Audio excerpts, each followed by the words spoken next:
selamat datang kembali di channel Meme Erdonghua. Di video kali ini kita akan melanjutkan cerita Donghua Battle Truck Event. Bagaimana mungkin ini bisa terjadi? Adik laki-laki adalah reinkarnasi dari guru. Rancang tidak percaya jika Soyen telah jatuh. Dia tidak akan dimusnahkan, bagaimanapun Ratu juga ada di sana. Kakak senior Rancang benar. Bagaimana guru bisa jatuh begitu mudah? Jika dia sekuat guru, dia akan baik-baik saja. Ye Feiyu juga berkata dengan ekspresi khawatir di wajahnya yang cantik. Mendengar itu, Keyun tidak berbicara. Sekarang dia benar-benar berbeda dari awal keterasingannya terhadap Xiuyan, sampai dia membangunkan ingatannya. Meskipun Xiuyan bukan lagi guru mereka, tetapi perasaan yang mereka rasakan tidak akan pernah terhapus selama ingatan di kehidupan sebelumnya masih ada dalam hati mereka. Ye Feiyu, bisakah kita bergerak lebih cepat lagi? Tanya Keyun dengan kekhawatiran yang tidak pernah tercermin dalam kata-katanya. Tetapi sebagai kakak laki-laki Xiuyan, dia sudah mengepakkan tinjunya dengan erat. Sebelumnya, dia tidak pernah merasa bahwa penantiannya begitu lama. Tapi setelah menghadapi situasi ini, dia juga tidak bisa tenang dalam hatinya. Kakak senior, kecepatan kita sudah menjadi yang tercepat. Jika kita mencoba untuk meningkatkan kecepatan lagi, maka batara kita tidak akan mampu menanggungnya. Sambil berbicara, Ye Feiyu menggelengkan kepalanya. Karena meskipun dia juga cemas, tapi cemas sekarang juga tidak ada gunanya. Jangan khawatir, saya yakin adik laki-laki akan baik-baik saja. Pada saat ini, suasana di Bahtera menjadi sangat kusuk untuk beberapa saat, dan sebagian besar karena avatar Yuan Shen Xiuyan yang tiba-tiba kehilangan vitalitasnya. Jadi Chen Qijun segera berkata untuk menghibur semua orang dengan lembut. Setelah kita di sana, kita akan dapat mengetahui apa yang terjadi. Jika adik laki-laki benar-benar harus berjuang untuk hidupnya, maka saya akan merobek-robek sampah ini menjadi beberapa bagian. Pada saat ini, Rancang tidak tahan lagi dan berkata dengan marah. Dan dia telah mengambil keputusan bahwa apapun yang terjadi, dia akan selalu berada di sisi Xiuyan dan bersedia melewati api dan air untuk menghilangkan kebenciannya di hatinya. Ratu, apakah sekarang Anda sudah melihatnya? Dia sudah mati saat ini. Su Aqing tidak lagi diam. Meskipun dia berada di parit dewa kekosongan, tetapi suaranya keluar dari sana. Xiuyan, Anda tidak bisa mati sekarang. Saat ini Ratu terus berteriak histeris dan mengabaikan kata-kata Su Aqing. Bahkan air matanya yang besar terus jatuh ke kulitnya yang bisa pecah karena pukulan. Dan dia menjerit memilukan. Mendengar itu, Ye Beijing menoleh untuk melihat Ratu lagi. Hanya saja ada ekspresi yang lebih bingung di wajahnya. Mengapa Anda masih menangis ketika dia mati? Memikirkan hal ini, Ye Beijing merutkan bibirnya seolah-olah dia tidak mengerti mengapa Ratu melakukan pertunjukan seperti ini.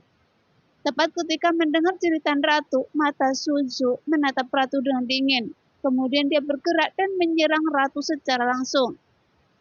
Saya telah membunuh salah satu orang terpengaruh di Senshi. Jika saya menambahkan satu lagi, tidaklah masalah. Tiba-tiba suara dingin Suzu keluar. Kemudian sebuah kabut hitam tiba-tiba menyelimuti Ratu dalam sekejap. Xiuyan, tolong selamatkan saya. Sang Ratu mengulurkan tangannya dan mengeluarkan suara lemah, seolah-olah dia benar-benar akan mati sekarang. Namun di mata Ye Beijing, dia samar-samar dapat merasakan bahwa aura Ratu memancarkan dari tubuh Ratu sangat menakutkan. Bahkan tidak ada rasa lemah sama sekali. Tapi permohonan minta tolong Ratu membuat Suzu tiba-tiba menoleh ke belakang. Dan dia juga bertanya-tanya, apakah Xiuyan benar-benar tidak dibunuh olehnya? Bagaimanapun, Suzu bisa memastikan bahwa Xiuyan benar-benar telah terbunuh olehnya. Bahkan dia tidak dapat merasakan auranya sedikit pun, yang menunjukkan dia telah menghilang sama sekali. Jadi tidak akan ada kemungkinan kebangkitan lagi. Karena tubuh dan jiwa semuanya telah dimusnahkan dan berubah menjadi ketiadaan. Tanpa media kebangkitan, maka Xiuyan seharusnya telah benar-benar lenyap dari dunia ini. Nanfu, Anda telah mampu bertahan hingga sekarang, dan inilah saatnya bagi kami untuk keluar. Karena kami adalah sahabat Anda, Jadi kami harus berbagi kekhawatiran yang sama dalam situasi hidup dan kematian. Sebuah suara tiba-tiba keluar di benak ratu. Pada saat yang sama, Suyu mengangkat telapak tangannya dan kegelapan sudah menelan tubuh ratu, yang sepertinya dia sama sekali tidak memiliki kekuatan untuk melawan. Menurut Anda, apa yang sedang ratu lakukan hingga dia menjadi seperti ini? Pada saat ini, Ye Beijing sudah pindah di tempat di mana Su Qiantai bersembunyi di kejauhan. Namun suara lembut Ye Beijing langsung membuat seluruh tubuh Su Qiantai bergetar. Saat kembali terdengar di telinganya, diiringi hembusan angin harum yang bertiup dari telinganya. Saya tidak tahu apakah Anda bisa menjauh dari saya. Su Qiantai tidak bisa menahan diri untuk tidak berteriak dengan marah dan sekali lagi menjauhkan diri dari Ye Beijing. Kemudian meninggalkan Ye Beijing dengan tatapan permusuhan. Saya benar-benar tidak mengerti sebenarnya apa yang dilakukan orang-orang ini. Apakah sekarang Xuan benar-benar mati? Dan apa yang akan dilakukan wanita ini? Jika Xuan benar-benar mati, maka ini sangat menyedihkan. Saat ini Ye Beijing bertanya-tanya dalam hatinya, tapi dia tidak tahu mengapa dia masih bisa bertanya pada dirinya sendiri setelah Xuan meninggal. Pada saat ini, di sebuah ruang tertentu kesadaran Xiaoyan yang menghilang itu seperti orang yang pingsan. Dia tidak tahu sudah berapa lama dia kehilangan kesadaran. Tapi seolah-olah dalam ketiadaan, kilatan guntur tiba-tiba melintas. Seperti jantung Xiaoyan berdetak lagi. Kemudian Xiaoyan melihat seluruh penampilannya, tanpa tubuh atau jiwa. Dan dia berubah menjadi bola cahaya putih. Bola cahaya putih ini tampak sangat lembut, sehingga sepertinya bisa padam dengan hantaman lembut. Anak muda, mengapa Anda masih terlalu lemah? Orang itu hanya jiwa yang terbelah, tapi dia bisa membunuh Anda sepenuhnya. Tiba-tiba suara yang familiar terdengar. Meskipun mata Xuan masih sedikit kabur, tapi samar-samar dia masih bisa melihat warna ungu di depannya. Pada saat ini, Xiaoyan ingin berbicara, tetapi ternyata dia tidak dapat lagi bisa berbicara, dan hanya dapat mengeluarkan suara serak. Dan orang yang berbicara di depan Xiaoyan adalah Dewa Abadi Nie.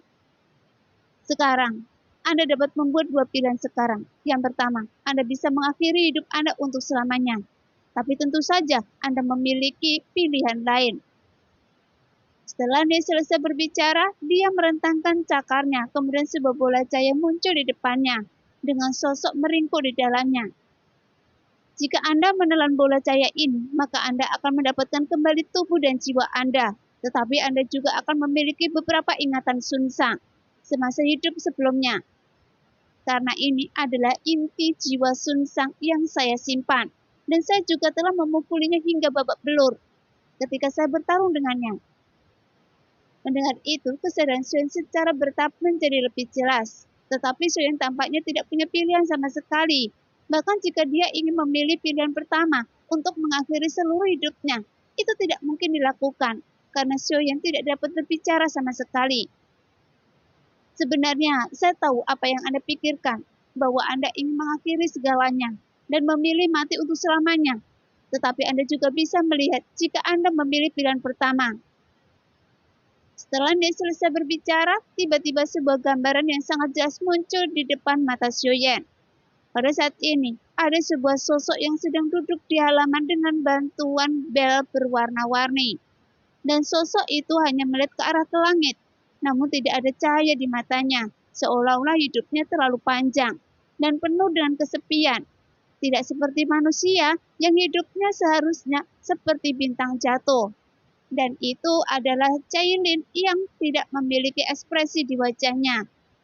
Dia baru saja mencoba bunuh diri, tapi dia tidak bisa mati. Sehingga dia tidak memiliki emosi khusus. Dia hanya sedikit lebih lelah selamanya dan lelah dengan berlalunya waktu. Tapi kenapa harus tetap masih hidup? Karena dia masih memiliki perasaan di hatinya, memikirkan Xuan dan anak-anaknya. Kemudian dalam gambaran berikutnya, Xuan juga melihat dua sosok berjalan bersama dengan genangan darah. Mereka dipenuhi bekas luka dan menjalani penebusan dosa yang ketat. Dan itu adalah kedua anaknya, Xiu Xiu dan Xiu Ling. Mereka bekerja keras untuk mengejar jejak ayah mereka, berharap bisa berjuang berdampingan dengan ayah mereka untuk membantu ayahnya menyelamatkan dunia. Tiba-tiba, gambaran beralih ke Bahtera alam dewa kuno, dan Xiaoyan melihat kakak laki-laki seniornya tampak serius, dengan penuh kekhawatiran saat mereka melihat avatar Yuan Shen-nya yang menutup rapat-rapat, tanpa vitalitas sama sekali. Meskipun semua orang di tim Fearless tidak tahu apa yang terjadi, mereka sudah menebak sesuatu, jadi wajah mereka pucat dan khawatir. Dan mereka berlinang air mata, dan setelah Xiao Yuelin mengetahui situasi yang Xiaoyan hadapi, dia juga memacu bahtera dengan kecepatan penuh, karena dia tidak menyangka ayahnya akan berada dalam bahaya seperti itu. Kemudian, dalam gambaran berikutnya, Xiaoyan melihat Suzu mencoba membunuh ratu lagi, dan adegan ini benar-benar membuat hati Xiaoyan berdebar-debar. Sekarang dia masih memiliki terlalu banyak kekhawatiran, dan adegan pendek ini saja membuatnya tidak mungkin memilih untuk mengakhiri hidupnya. Setelah Anda melihat situasi yang akan terjadi, saya pikir Anda sudah menentukan pilihan Anda. Baiklah, sekarang Anda bisa menelan jiwa Sun Shang.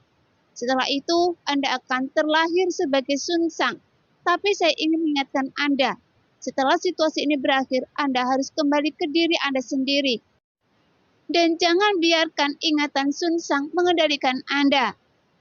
Nih, segera membuat pengaturan dan mengingatkan Xiaoyan. Oke deh kakak semua, sampai di sini dulu video kali ini. Terima kasih sudah selalu mendukung channel Mimin. Semoga kakak semua selalu dalam keadaan sehat dan dilancarkan rezekinya. Amin. Nah, demikianlah cerita hari ini. Terima kasih sudah menonton video Min sampai selesai. Sampai jumpa lagi di video selanjutnya. Bye-bye.